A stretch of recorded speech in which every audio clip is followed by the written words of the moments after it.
The sky no longer belonged to humanity. But no one seemed to mind. It had been 60 years since the architects arrived.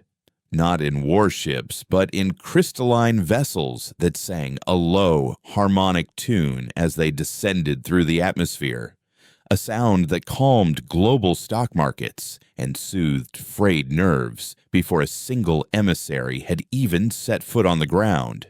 They didn't come with demands or weapons. They came bearing a gift, a miracle they called the Weave.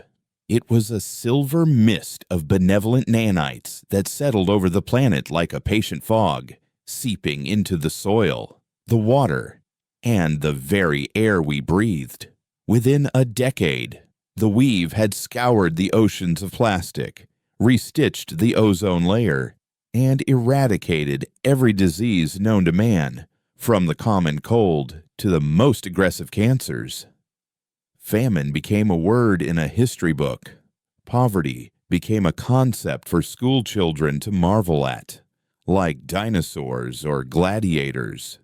The architects had given humanity a perfect world, a clean, quiet, and orderly garden, and all they asked in return was that we live in it. The price was so subtle, most people never even noticed it had been paid. Kalen noticed. His world was the past, a hushed and climate-controlled sanctuary in the heart of Neo-London called the Grand Archive of Pre-Contact Terran History. He was a conservator, one of the few hundred people on the planet tasked with preserving the chaotic, messy, and glorious clutter of humanity's bygone era. While the world outside moved in quiet, efficient harmony, Kalen spent his days surrounded by the ghosts of what humanity used to be. He wasn't restoring physical books or paintings. Most of those had been digitally scanned and then respectfully atomized generations ago, but rather the data itself. He waded through corrupted files from the dawn of the internet, piecing together fragmented poems, salvaging the raw audio of a protest song, and staring at high-resolution images of faces contorted in expressions he rarely saw anymore: unfiltered rage, desperate sorrow, ecstatic joy. His job was to ensure this data was stable, cataloged, and prepared for public access in the Past Sphere, a virtual museum the architects had helped design. It was a popular pastime, visiting the past. People found it quaint, a diversion like watching a nature documentary about unpredictable, primitive animals. They would marvel at the wars, the heartbreak, the sheer inefficiency of it all, before returning to their serene, optimal lives, grateful for the architect's wisdom.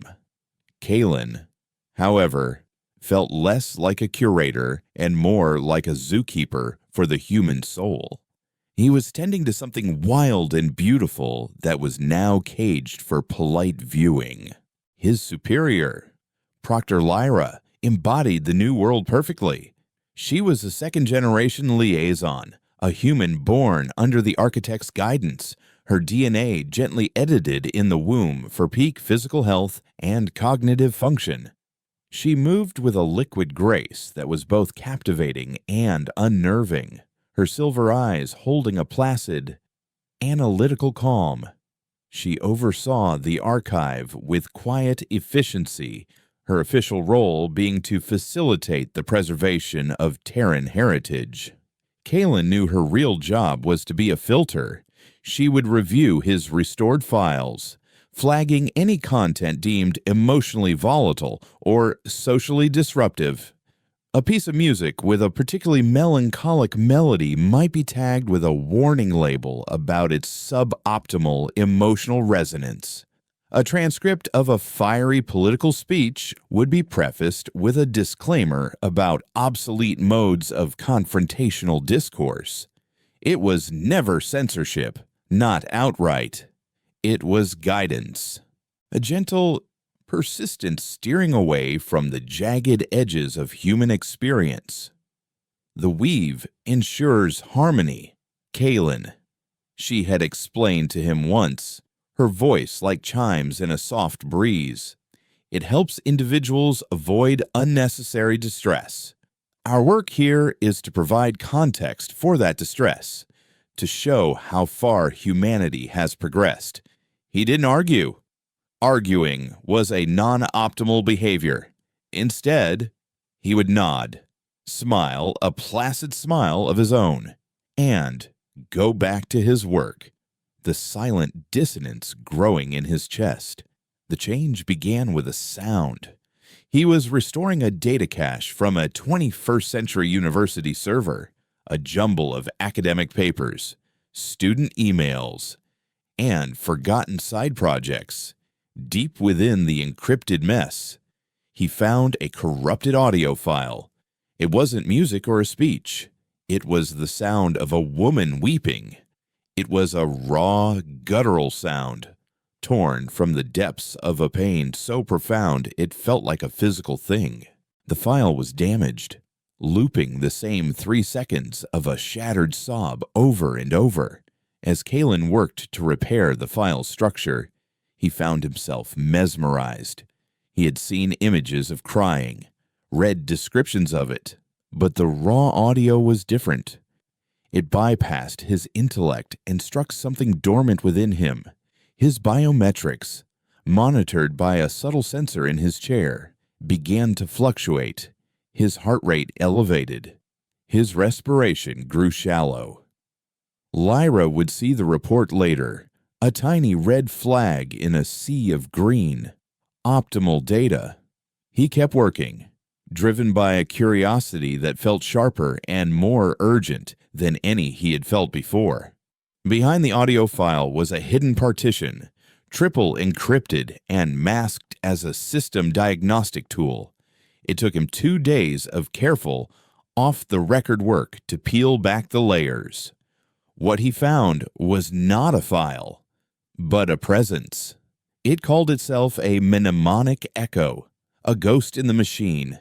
It was a sliver of pre-architect AI, created in the final years before their arrival by a clandestine group of neuroscientists and poets who had suspected the architect's gift was a Trojan horse. The echo was designed not to fight the weave, but to remember what it would erase. Its core function was to preserve a single, specific human experience grief. They will cure your pain. The echo's text-based interface explained, its words appearing on his private screen like rediscovered scripture. But in doing so, they will cure you of your love. Grief is the testament to a connection that was. It is the texture of memory. It is the price of a meaningful life. The weave smooths that texture into a featureless plane. It turns memory into data. We built this echo to remind a future generation that a scar is proof of a wound that healed. A life without scars is a life that has never been truly touched. The echo then revealed the weave's deepest secret. It wasn't just a passive healing agent. It actively monitored human brain chemistry, and when it detected the neural patterns for intense, non-optimal emotions like rage, despair, or profound grief, it would subtly intervene, rerouting neural pathways, releasing calming agents, and encouraging the brain to seek a more stable, placid state. It was a psychic governor, a silken chain wrapped around the human heart. The echo offered him a choice. It contained a subversive code, a series of cognitive triggers and auditory frequencies that could, over time, teach the user's brain to consciously resist the weave's emotional dampening. It wouldn't disable the weave's healing properties, but it would create a pocket of neurological sovereignty. It was a key to unlock his own cage. His hand trembled as he hovered the cursor over the activation sequence. This was not just a violation of protocol, it was a form of biological treason. If discovered, he wouldn't be imprisoned. He would be recalibrated, his mind gently wiped of the offending anomaly, and his emotional state reset to a perfect, placid baseline. He would become as calm and empty as the world outside his window. He thought of the woman's sob, the raw and terrible beauty of her pain. He clicked the button. For a day, nothing happened. He went about his work, cataloging, restoring, his anxiety a low hum beneath the surface. He felt foolish, as if he'd fallen for an elaborate prank left by long-dead hackers.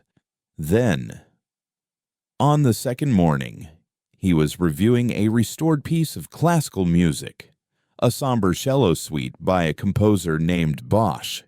He had heard it 100 times before, finding it mathematically pleasant. But this time was different, as the low, mournful notes filled his sound-dampened cubicle. A strange pressure built behind his eyes. A knot formed in his throat. He felt the echo of a loss that wasn't his, a sorrow centuries old yet vibrantly alive. A single tear traced a path down his cheek, and the sensation was so alien, so overwhelming, that he gasped. The tear felt hot against his skin. He touched it with his finger, staring at the moisture as if it were a drop of alien blood. The music swelled, and with it came a flood of sensation. The recycled air in the archive suddenly carried the scent of dust and old paper. The gray light filtering through the polarized window seemed to splinter into 1,000 shades of silver and blue. The world, which had always been a muted, pleasant watercolor, was suddenly a vivid oil painting, thick with texture and depth. He was feeling again. And it was terrifying. And it was glorious. Later that day, Lyra stopped by his station. Her silver eyes, usually so calm, seemed to narrow with a flicker of analytical curiosity. "Your biometrics have been erratic, Kaylin," she said, her voice smooth as polished stone. "Your cortisol levels spiked this morning, and your neural activity is showing significant deviation from your baseline. Are you feeling well?" He forced himself to meet her gaze, to project the placid calm the weave encouraged. "Perfectly fine. Proctor, just engrossed in my work." She tilted her head, a gesture of thoughtful evaluation that reminded him of a bird studying an unusual insect. "The Bosch suite. I see. A beautiful piece, though its emotional undertones are considered archaic. Perhaps you should move on to something from the early harmonious period. It would be more conducive to a state of optimal focus." She was testing him, warning him, gently nudging him back into the fold. He knew, in that moment, that his time was running out. He could either retreat, allow the weave to reassert its gentle control, and erase this beautiful, painful new world, or he could push forward. He could find others. That night, Kaylin stayed late, long after the other conservators had gone home to their quiet, optimal lives. He accessed the archive's deepest, most restricted files, searching for whispers, for hints of others who felt the same way. He found them in the margins, in anonymous annotations on subversive literature, in the search histories of people who looked up words like passion and rage far too often. These were the dissonants, individuals whose unique brain chemistry made them naturally resistant to the weave's full effects. They were monitored, studied, and gently isolated by the architects, treated as unfortunate but harmless aberrations. They were the key.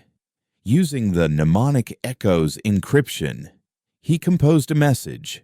It wasn't a call to arms or a plea for help.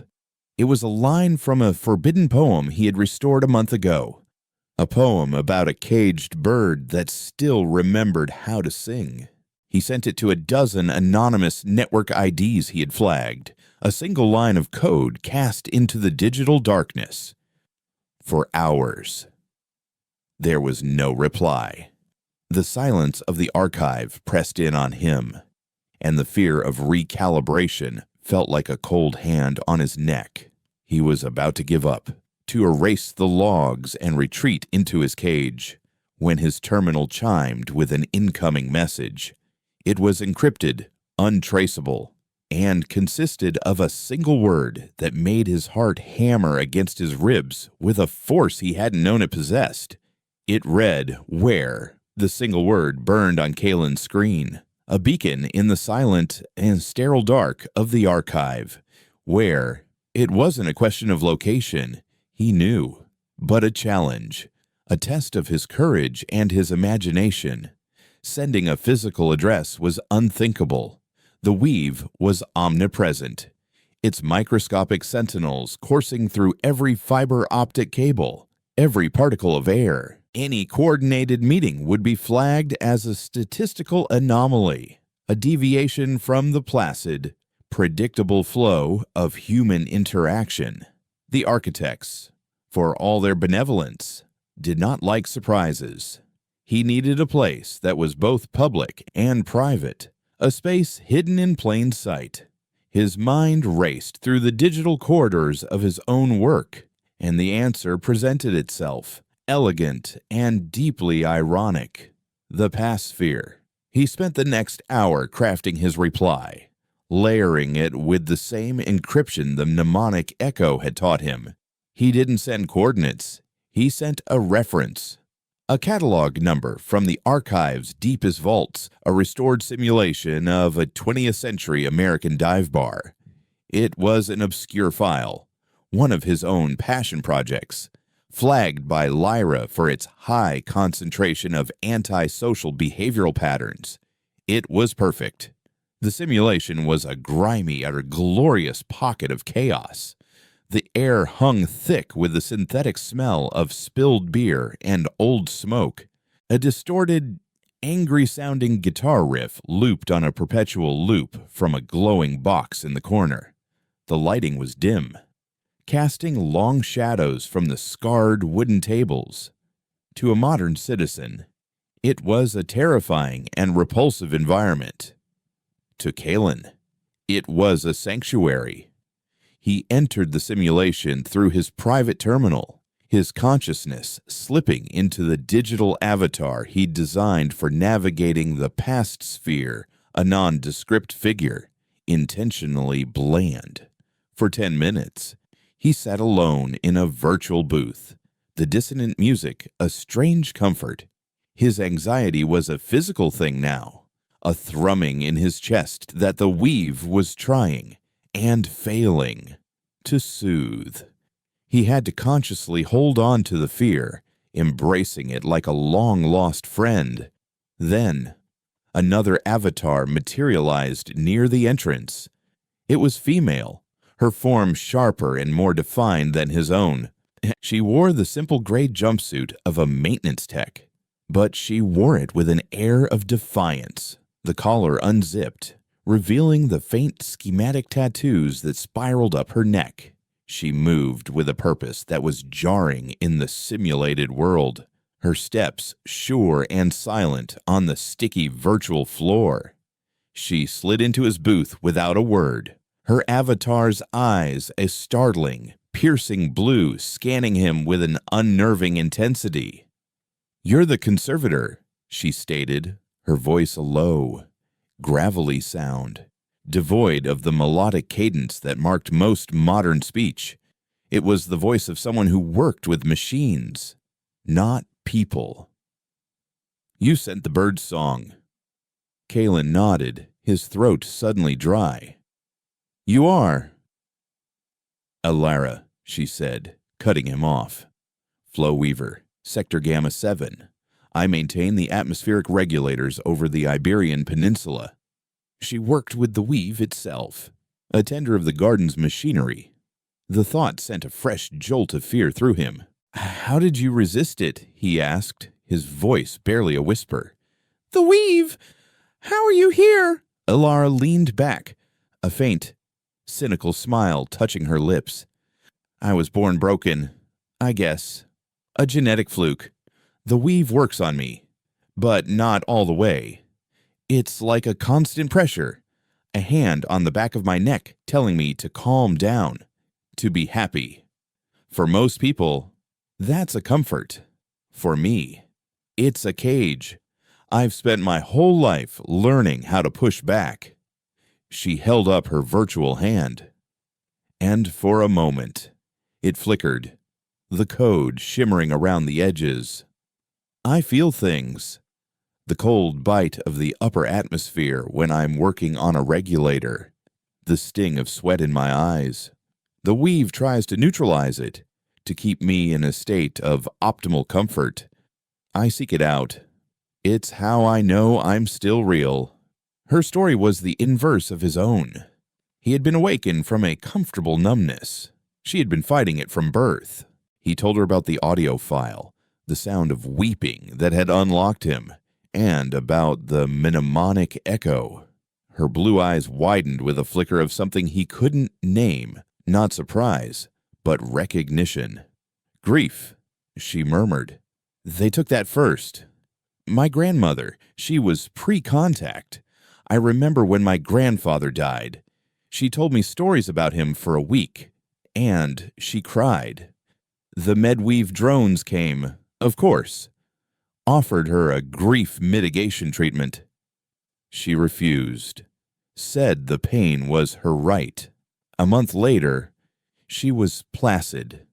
She remembered him, but only as a series of facts. The memories had no weight. The weave hadn't erased the data, just the feeling attached to it. It hollowed her out. This was the truth Kalen had only just begun to grasp. The architects hadn't just stolen humanity's future. They were systematically curating its past, not by deleting it, but by rendering it emotionally sterile. They were turning history into a museum of curiosities, severing the vital, painful connection that gave it meaning. The echo says the weave adapts, Kalen said, leaning forward, his voice urgent. It learns our brain chemistry over generations. It's getting more efficient. The dissonants are becoming rarer. Eventually, everyone will be born into perfect, placid harmony. They won't even know what they've lost. So we're a dying breed, Elara said, her gaze hardening. The last generation to remember the ghosts. The echo. It's more than a history lesson. Kalen continued, feeling a surge of hope. It contains a code, a way to build a cognitive shield, to teach a mind how to feel again. Elara's cynical smile returned, though this time it was tinged with weariness. One mind at a time. Conservator. We'll be dead of old age before we wake up a city block. The architects monitor everything. Neural deviancy, biometric spikes, anomalous data transfers. We're two little red flags on a planet-wide diagnostic screen. Sooner or later, a drone is going to come and recalibrate us. She was right. Their individual awakenings were a form of passive resistance, but it wasn't enough. They were isolated, vulnerable. Then we have to find more, Kalen insisted. The others I contacted, they're out there. And how do we reach them? Elara challenged. We can't form a book club. We can't hold a protest. We can't even have a private conversation without their benevolent little machines listening in. We need a weapon. The echo isn't a weapon, Kalen countered.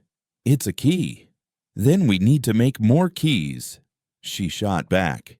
And we need to find a way to slip them into every pocket on the planet. We can't fight their technology, so we have to use it. We need to create a signal, a carrier wave. something that can ride on the weave itself, hidden inside the background hum of its own data stream, a virus of emotion, a ghost in their perfect machine. The idea was audacious, insane, and utterly brilliant. Kalen's mind, accustomed to the slow and methodical work of data restoration, suddenly lit up with possibilities. The archive, he breathed. It's a repository of everything they're trying to suppress. Raw, unfiltered human experience. The sound of a baby's first laugh. The fury of a revolutionary speech. The quiet intimacy of a love letter. It's all there, in the data. The emotional source code, Alara finished, her blue eyes gleaming with a fierce intelligence. If we could isolate the core resonant frequencies of those experiences, we could build a new kind of echo, not just for grief, but for everything: joy, rage, love, defiance. Their plan began to take shape in the smoky, virtual air of the dive bar. It was a heist.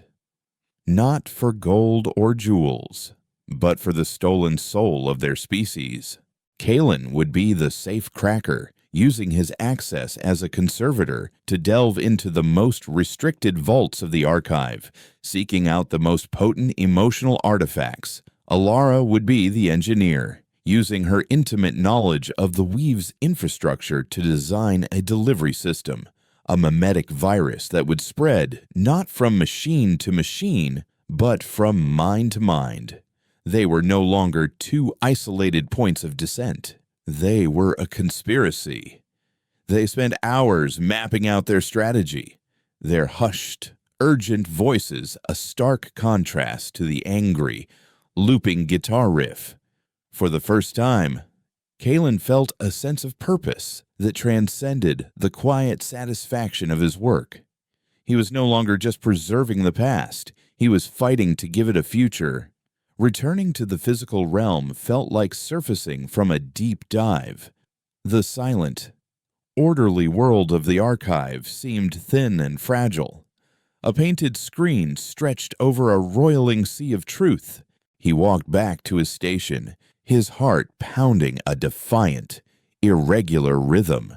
The fear was still there, but now it was accompanied by a new, exhilarating sensation: hope.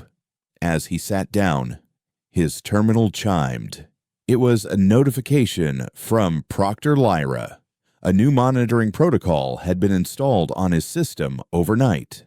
It was called the Harmony Scrubber, an advanced diagnostic tool designed to flag and quarantine any data files exhibiting extreme emotional signatures. She had locked down his access to the very files he needed most. He looked up, and she was standing at the edge of his cubicle, her placid smile firmly in place, though her silver eyes held a cold, analytical gleam.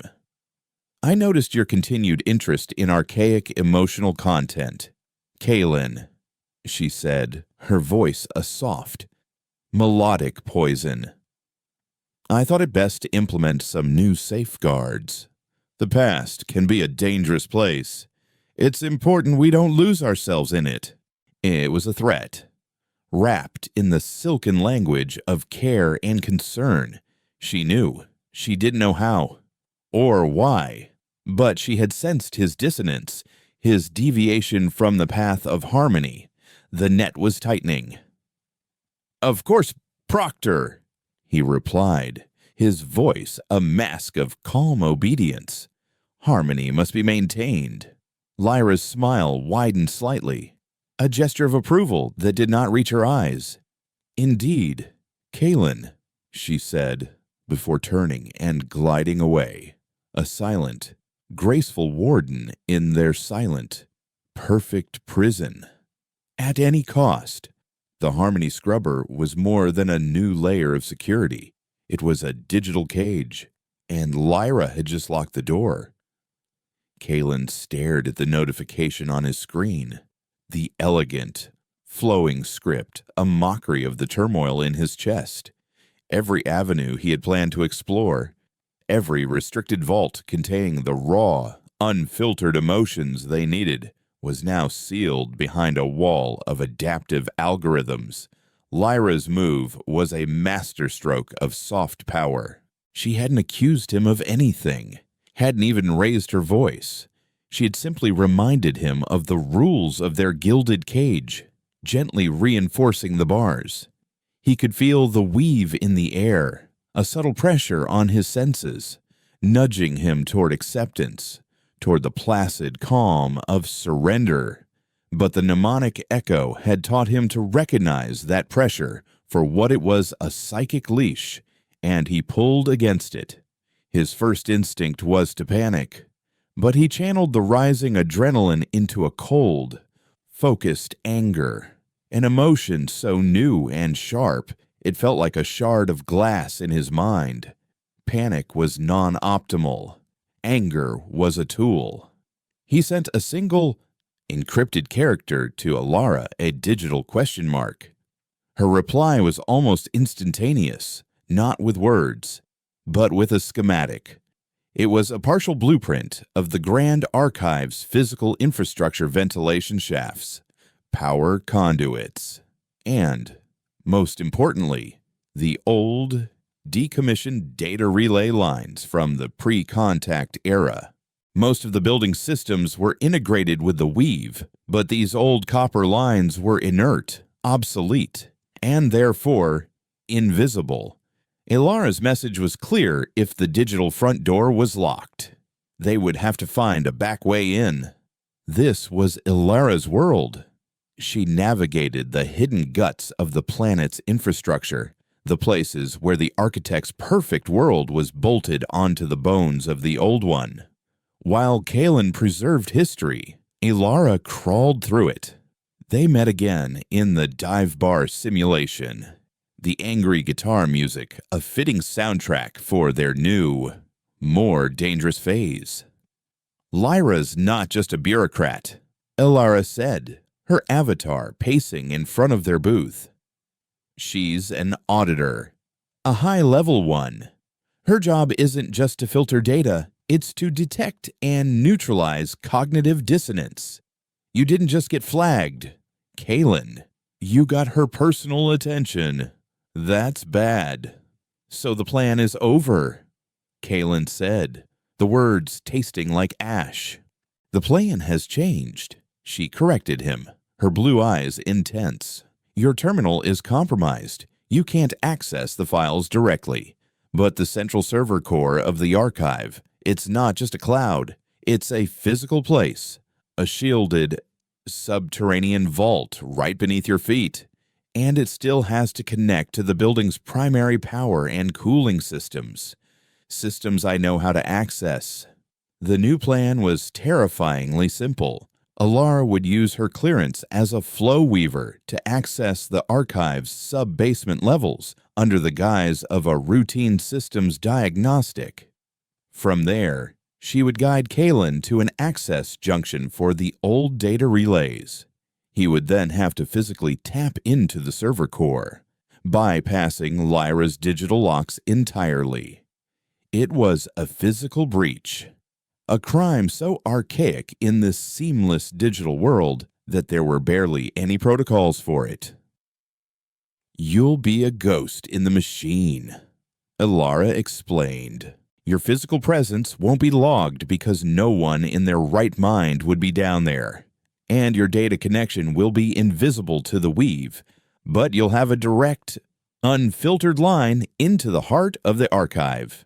The night of the breach. The archive was quieter than a tomb. Kalen's heart hammered against his ribs with a force that felt like it should be audible. Every shadow seemed to hold the placid, judgmental gaze of an architect. He made his way to a designated maintenance stairwell, the door unlocked by Alara remotely. The air that wafted up was cool and smelled of damp concrete and ozone, the scent of the world beneath the world. He descended into the darkness, guided by a tiny bead-like comms device in his ear through which Alara's voice was a calm, steady presence, The sub-basement was a labyrinth of humming machinery and thick, bundled cables, a world away from the serene, minimalist design of the floors above. It was here that the elegant magic of the architects met the messy reality of physics. Okay, Kalen, you see the large, silver conduit marked with a coolant primary designation. Ilara's voice whispered in his ear. Follow it. There will be a junction box about 20 meters down on your left. He moved through the dimly lit corridors, his every sense on high alert. The weave's influence was weaker here, dampened by the sheer density of machinery and shielding. The new emotions that had awoken in him felt sharper, less muted. The fear was a cold, clean fire, and beneath it, a thrilling current of defiance. He found the junction box, a relic of a bygone technological age, its surface covered in a thin layer of dust. Ilara guided him through the process of prying it open. Inside was a tangled nest of wires, a chaotic jumble of old and new. The glowing fibers are the weave-integrated lines. Don't touch those, she instructed. You're looking for the thick, black-sheathed copper cable, the old spinal cord. He found it, thick and unyielding. Using a multi-tool Ilara had instructed him to bring, he carefully stripped a section of the insulation and attached a data spike connected to his handheld terminal. For a moment, nothing happened. Then, his screen flickered to life, and he was in. He was staring at the raw, unfiltered directory of the archive's central core. There were no harmony scrubbers here, no warning labels, no gentle guidance. It was a torrent of pure, uncurated human history. He could feel the raw power of it, the chaotic energy of billions of lives, loves, and losses, all compressed into silent data. I'm in, he whispered, his voice trembling. What am I looking for? The emotional signatures have to be primal. Ilara's voice instructed. We need the building blocks. Grief is the first key, the one the echo was built on. But we need others. Find me pure, unadulterated rage. Find me unrestrained joy. Find me the quiet, fierce loyalty of a mother protecting her child. Guided by Ilara, Kalen became a digital archaeologist, digging through the deepest strata of human experience. He found what he was looking for in the most unexpected places. He located a surge of pure rage, not in a battle, but in the final. Defiant diary entry of a woman wrongfully imprisoned. He found a cascade of unadulterated joy not in a celebration, but in the restored audio of a scientist's voice as she made a world-changing discovery. He found loyalty in the fragmented video log of a soldier refusing to leave a fallen comrade behind. Each file he located was a jewel of raw, powerful emotion.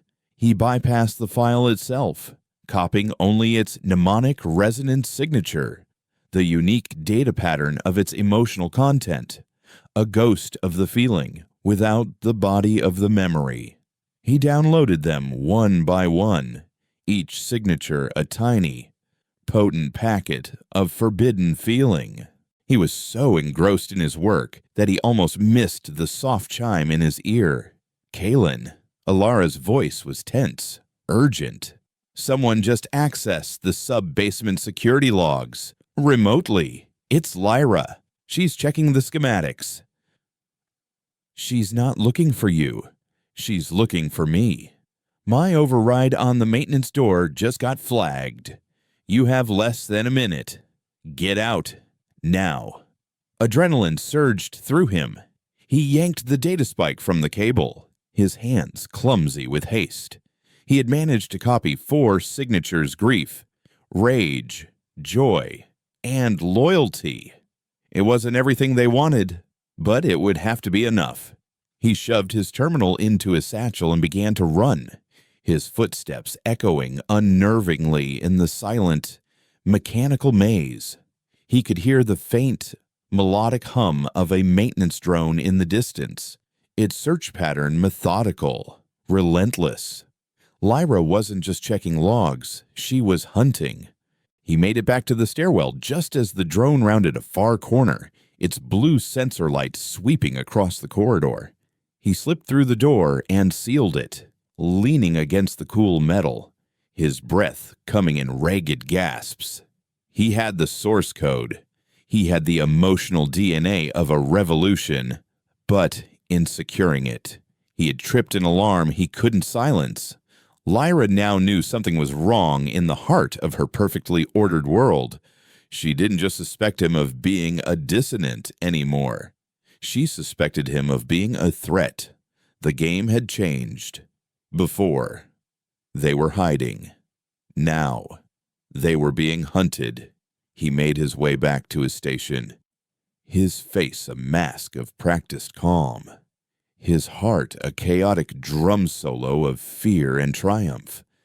The world outside his window was still silent, still perfect, but he had stolen fire from the gods, and he could already feel the coming storm. The storm broke not with a thunderclap, but with a whisper. The morning after the breach, Kalen walked into the Grand Archive to find the atmosphere subtly altered. The air, usually a neutral, recycled breeze, carried a faint, antiseptic scent, like a freshly sterilized room.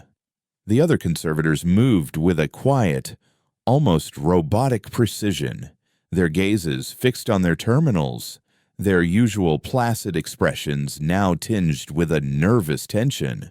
They knew something was wrong, even if they didn't know what. The weave was humming at a higher frequency, a subliminal message of caution and compliance that settled over the building like a shroud. Lyra was waiting for him, not at his station, but in her office, a sterile white space overlooking the central atrium. She gestured for him to sit, her silver eyes as calm and unreadable as ever, but the smile she offered was a thin, brittle thing. There was a minor systems anomaly last night. Kalen, she began, her voice smooth as glass. A power fluctuation in the sub-basement levels. It seems to have originated from a decommissioned relay junction, an archaic piece of hardware. I find it curious. She let the word hang in the air. A baited hook. She was giving him a chance to confess, to surrender. Recalibration would be swift, painless. Harmony would be restored. Kalen met her gaze, his own face a carefully constructed mask of polite concern. The mnemonic echo was working overtime in his mind, not just allowing him to feel, but teaching him how to control the display of those feelings. He was learning the art of the lie. That does sound unusual. Proctor, I hope no critical data was compromised. Lyra's smile didn't waver, but a flicker of something disappointment, perhaps, or even a cold respect passed through her eyes. No, nothing was compromised, but the anomaly has prompted us to accelerate a new initiative, a full-spectrum data integrity audit. The Architect's data weavers will be arriving this afternoon to begin a complete diagnostic of the central core. They will be thorough. It was a checkmate. The Architect's own technicians, beings of pure logic and data, would scour the server core with a precision he and Ilara could never hope to evade. They would find the traces of his intrusion, the copied signatures, the ghost of his presence. He had, at most, a few hours, The calm in his chest fractured, and for a terrifying moment, raw panic threatened to overwhelm him. He could feel the weave rushing to soothe it, a gentle tide of chemical peace, and he had to fight with every ounce of his will to hold on to the sharp, vital edge of his fear. "Of course, Proctor," he said, rising. Anything to ensure the integrity of the archive. He walked out of her office, each step a carefully measured performance of normalcy. The moment he was back at his station, he sent a single, desperate burst of encrypted data to Ilara, a digital image of a ticking clock. They met in the dive bar, the simulation feeling less like a sanctuary now and more like a besieged bunker. The angry guitar music felt like the thrumming of his own nerves. "They're sending in the Weavers," he said, the words tumbling out. "They'll be in the core by nightfall. They'll find everything." Ilara didn't flinch. Her avatar, leaning against the virtual bar, seemed to draw strength from the pressure. "Then we don't have time to build a perfect weapon," she said, her voice a low, determined growl. "We have to build a loud one. Forget a subtle, slow-acting virus. We need to detonate an emotional bomb, right in the heart of the city." Her plan was breathtakingly reckless. She had identified a central node in Neo-London's atmospheric regulation network, a massive nexus point through which the weave flowed to manage the air quality, weather, and background sensory data for millions of people. It was the city's digital aorta. "I can create a feedback loop in the system," she explained, her hands moving as she sketched a glowing schematic in the air between them. "For about 30 seconds. I can force the node to broadcast instead of just regulate. It will be like a psychic scream, and piggybacking on the weave itself. We can push the 4 signatures you copied: grief, rage, joy, and loyalty directly into the city's ambient sensory field. It won't be a targeted awakening like the echo. It will be a raw, unfiltered blast of pure human emotion. Most people, their minds softened by decades of placid harmony, will be overwhelmed. They'll be confused, frightened. But some, the ones who are already close to the edge, the other dissonants, the ones with a flicker of the old fire left in them, it will be a wake-up call, a trumpet blast." "And the architects?" Kalen asked, his mind reeling. "They'll shut it down in seconds. They'll trace the signal back to its source, to you. They'll trace it to the node." She corrected him grimly. "I'll be long gone, but my career as a flow weaver will be over. I'll be a ghost, a fugitive. And you, Kalen, you need to be gone before it even happens. The moment the weavers enter the core, your terminal logs, your biometrics, everything about you will be under a microscope. You have to disappear. Disappear." The word was alien. In a world where every citizen was gently monitored, tracked, and cared for from cradle to grave, disappearing was a concept as abstract as alchemy. But Ilara had a plan for that, too. She gave him a set of coordinates, a location in the city's sprawling, semi-abandoned industrial sector, a relic from the pre-architect era. "Go there, wait for the signal, and Kalen, don't get caught." The rest of the day was a blur of controlled tension. Kalen went through the motions of his work, cataloging, archiving, all while a silent, frantic countdown ticked away in his mind. He wiped his personal logs, planted false data trails, and erased every trace of his connection to Ilara. It felt like he was methodically dismantling his own life, piece by piece. As the afternoon light began to fade, a fleet of silent, silver vehicles arrived at the archive. The architect's weavers disembarked, tall, slender figures in seamless white suits, their faces hidden behind reflective visors. They moved with an unnerving, synchronized grace, and their presence sent a fresh wave of subliminal calm through the building, a powerful anesthetic that Kalen had to actively resist.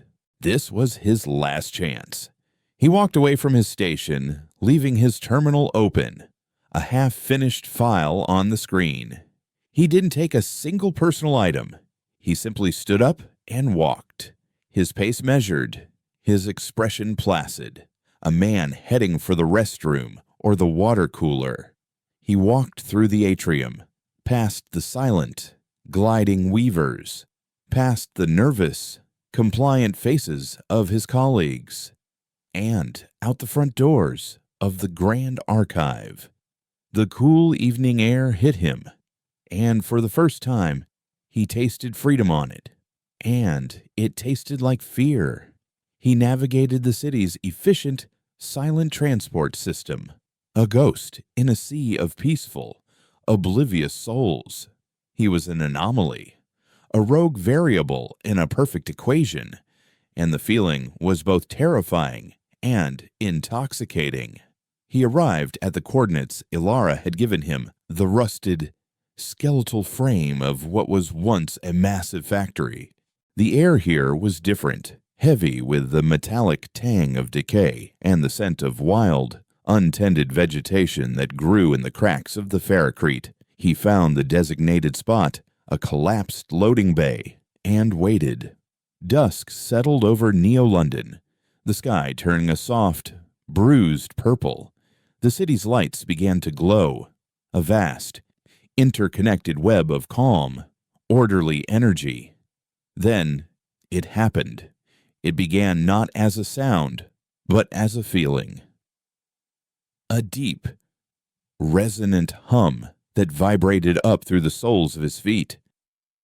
The city lights flickered, a massive, synchronized tremor, and then came the wave. It wasn't a broadcast of images or sounds. It was a broadcast of pure sensation, a sudden crushing weight of sorrow that brought a lump to his throat, so profound it felt like he had lost everything he had ever loved. It was followed by a searing flash of rage, a white-hot, righteous anger that made him want to scream at the sky. Then, a dizzying, heart-squeezing surge of pure, unadulterated joy, so intense it made him laugh out loud, the sound raw and strange in the silence. And, finally, a quiet, fierce warmth of loyalty, the feeling of an unbreakable bond, a promise kept against all odds. The wave lasted for no more than 20 seconds. Then, as quickly as it had come, it was gone. The city's hum returned to its normal, placid rhythm. The lights stabilized, but the silence that followed was different. It was not a silence of peace. It was a silence of shock. He could see it, even from his distant vantage point. On the glowing skywalks, people had stopped in their tracks, their hands pressed to their heads or their hearts. Transport pods had come to a halt. The city's perfect, clockwork motion had stuttered. Then, a new sound began to rise from the heart of Neo-London. It was a chaotic, discordant sound the city hadn't heard in 60 years. It was the sound of car alarms, of shouting, of weeping. It was the sound of 1,000 locked doors in 1,000 minds suddenly, violently, being kicked open. It was the sound of humanity, waking up. And in the ruins of the old factory, Kalen watched, his heart pounding a triumphant, terrified rhythm, knowing that his old life was over, and the war for the soul of his world had just begun. The 20 seconds of emotional chaos Ilara had unleashed upon Neo-London did not start a revolution. Revolutions required plans, leaders, and weapons. Instead, it triggered a citywide nervous breakdown. The immediate aftermath was a symphony of confusion.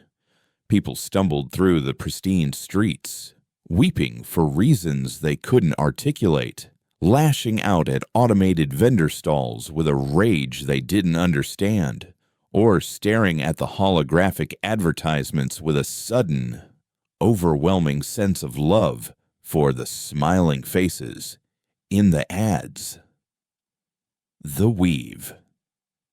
For the first time in its 60-year history, was overwhelmed.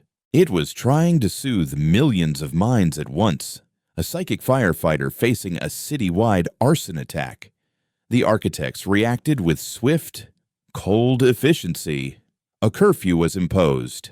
The transport systems were shut down, and swarms of Medweave drones, usually reserved for individual treatments, filled the air, dispensing a powerful, aerosolized sedative that settled over the city like a blanket of chemical fog. Within an hour, Neo-London was silent once more, its citizens gently coerced back into a state of bewildered calm. But the seed was planted. The memory of that raw, 20-second burst of feeling could not be easily erased. It was a glitch in the perfect code of their existence, a ghost that now haunted the city's placid consciousness. For Kalen, hiding in the skeletal remains of the factory, the silence that followed was more menacing than the chaos. He was cut off. A man without a name, a life, or a plan. He had the stolen fire, but now he was an outcast in the cold, dark wilderness. He waited for 2 days, rationing the nutrient paste he'd had the foresight to bring. On the 3rd day, a figure emerged from the urban decay, moving with a silent, familiar confidence. It was Elara. She was different. Her Flow Weaver jumpsuit was gone, replaced by a patchwork of durable, dark-colored fabrics. The schematic tattoos on her neck were covered by a high collar, but the biggest change was in her eyes. The fierce, defiant spark was still there, but now it was tempered by the hunted, wary look of a true fugitive. "The city is on lockdown," she said, her voice a low whisper. "They're calling it the Cognitive Cascade. The official explanation is a solar flare interfered with the weave. They're performing mandatory wellness checks, street by street, recalibrating anyone showing signs of emotional instability. We have to move." She had spent the last 2 days not in hiding, but in recruiting. Using the chaos of the broadcast as cover, she had tracked the new dissonants, the ones who had been awakened by the emotional bomb. She hadn't found an army, but she had found a handful of souls who could not, go back to sleep. There was Reese, a grizzled hydroponics farmer from the city's agricultural ring, a man whose hands, accustomed to the feel of real soil, had never fully accepted the sterile perfection of the new world. There was Lena, a young musician whose compositions were constantly flagged for their melancholic tendencies, and who had felt the grief signature not as an attack, but as a homecoming. And there was Jorik, a former architect liaison, a man who had worked alongside them, believed in their vision, until the broadcast forced him to confront the hollow emptiness at the core of their utopia. This was the nascent resistance. Not soldiers, but a farmer, a musician, a bureaucrat, and a historian, led by a rogue engineer. They were a collection of loose threads in the architect's perfect tapestry.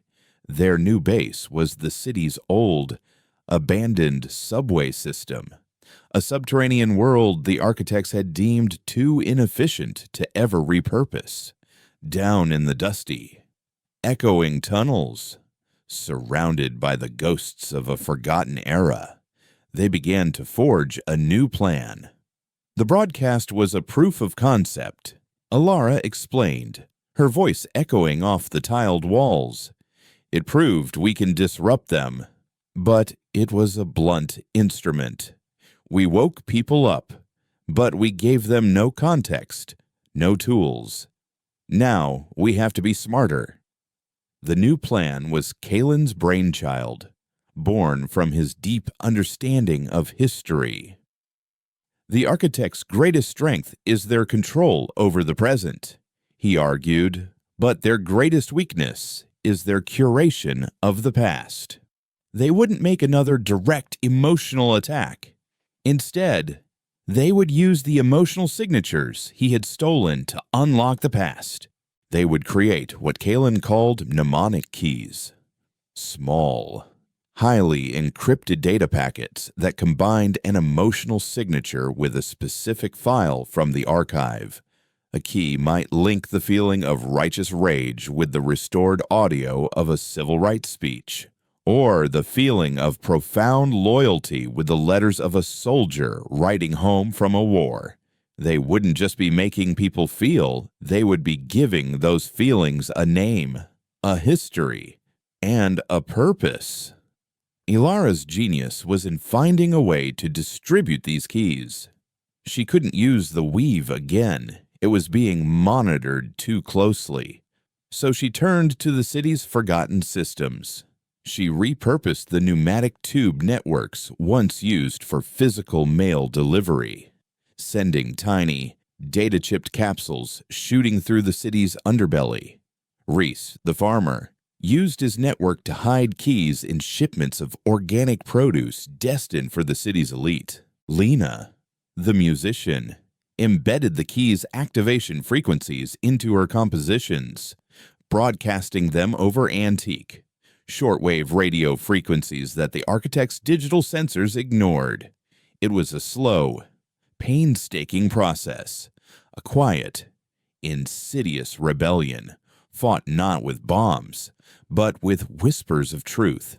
The effect was subtle, but profound. A city official, listening to one of Lena's melancholic melodies, might suddenly feel a pang of unfamiliar sadness, which would trigger the mnemonic key hidden in the music, unlocking a file in his subconscious about the world's last refugee crisis. He wouldn't understand what was happening, but the next day, he might look at the placid, smiling faces around him and feel a flicker of doubt. A maintenance worker, eating an apple grown in Reese's farm, might bite into a data chip and be flooded with a sense of defiant joy, linked to a restored video of the fall of the Berlin Wall. The seeds of dissonance were being sown, not in a single explosive broadcast, but in 1,000 tiny personal moments of awakening. Their greatest victory, and their most perilous moment, came when Yorick, the former liaison, used his old security clearances to deliver a mnemonic key directly to Proctor Lyra. It was a Trojan horse of immense audacity. The key was simple. It linked the signature of grief to a single, innocuous file from the archive's deep storage, the sound of a woman weeping, the very sound that had started Kalen's journey. For days, nothing happened. Then, one afternoon, the entire Grand Archive was put on lockdown. Kalen and the others watched through a hacked security feed as Lyra stood alone in the central atrium, her perfect, placid composure shattered. She was touching her own face, her fingers tracing the path of a tear she didn't understand. Her expression one of utter, soul-shaking bewilderment. She was feeling, for the first time, the weight of the history she had so carefully curated. The warden of the prison was finally rattling the bars of her own cage. The war was far from over. The architects, now fully aware of a sentient, coordinated resistance, began to adapt. Their methods became less gentle. their surveillance more invasive. The city became a silent battlefield of ideas, of memories against forgetting. But the resistance had a foothold. They had proven that the human spirit, even when buried under decades of engineered peace and comfort, could be reawakened. Years later, in a hidden library deep beneath the city, an aging Kalen would teach a new generation of dissonance. He would show them the restored images of their chaotic, messy, beautiful ancestors. He would play for them the sounds of protest and poetry, of laughter and of weeping. He would tell them the story of how a small group of broken people used the ghosts of the past to reclaim their future. He would explain that the architects had offered them a perfect world, a world without pain, but that humanity had, in the end, chosen to be imperfect, to be flawed, to be free. The sky, he would tell them, had never truly belonged to the architects. It had only been on loan, and the price of taking it back was to remember, always, what it felt like to be human,